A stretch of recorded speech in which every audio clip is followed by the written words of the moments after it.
হাটশিঙিমাৰী কাৰ্যবাহী অভিযন্তাৰ কাৰ্যালয়ত শ্ৰী শ্ৰী সাৰ্বজনীন বিশ্বকৰ্মা পূজা আনুষ্ঠানিকভাৱে অনুষ্ঠিত হয়।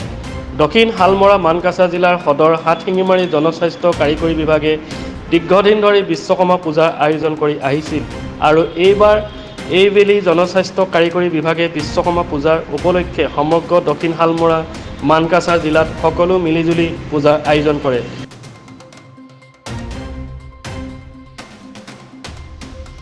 জনাইছোঁ আজি ইয়াতে সাউথ চালমৰা মানকাছা ডিষ্ট্ৰিক্টত আমি আজি ইয়াতে কাম কৰি থাকি কণ্ট্ৰেক্টৰ হিচাপে PHCৰ কাম কৰি আছোঁ আৰু ইয়াতে কাম কৰি আমি মানে আনন্দিত হৈছোঁ। ষ্টাফৰ লগত আমাৰ এক্সিকিউটিভ ইঞ্জিনিয়াৰ SDO ছাৰ লগতে SO ছেকশ্যনৰ অফিচাৰ আৰু ষ্টাফবিলাকে সহযোগিতা কৰিছে আৰু ইয়াত ভালদৰে কামখিনি আগবাঢ়িছে।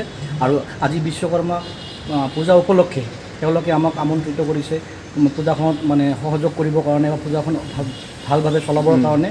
লগতে ষ্টাফবৃন্দকো মই কৃতজ্ঞ কৰিছোঁ যে তেওঁলোকে এনেকুৱা ধৰণৰ ধুনীয়া এখন আয়োজন কৰিছে। আৰু আমাৰ বিশ্বকৰ্মা পূজাৰ আয়োজন কৰা হৈছে। তাৰমানে আমাৰ 1986 চনত আমাৰ সাব ডিভিজনখন স্থাপন কৰা হয়।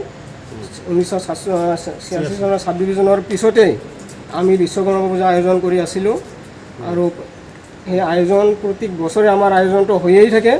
এইবাৰো আমি তেনেকুৱা ধৰণে বিশ্বকৰ্মা পূজাটো আয়োজন কৰিলোঁ।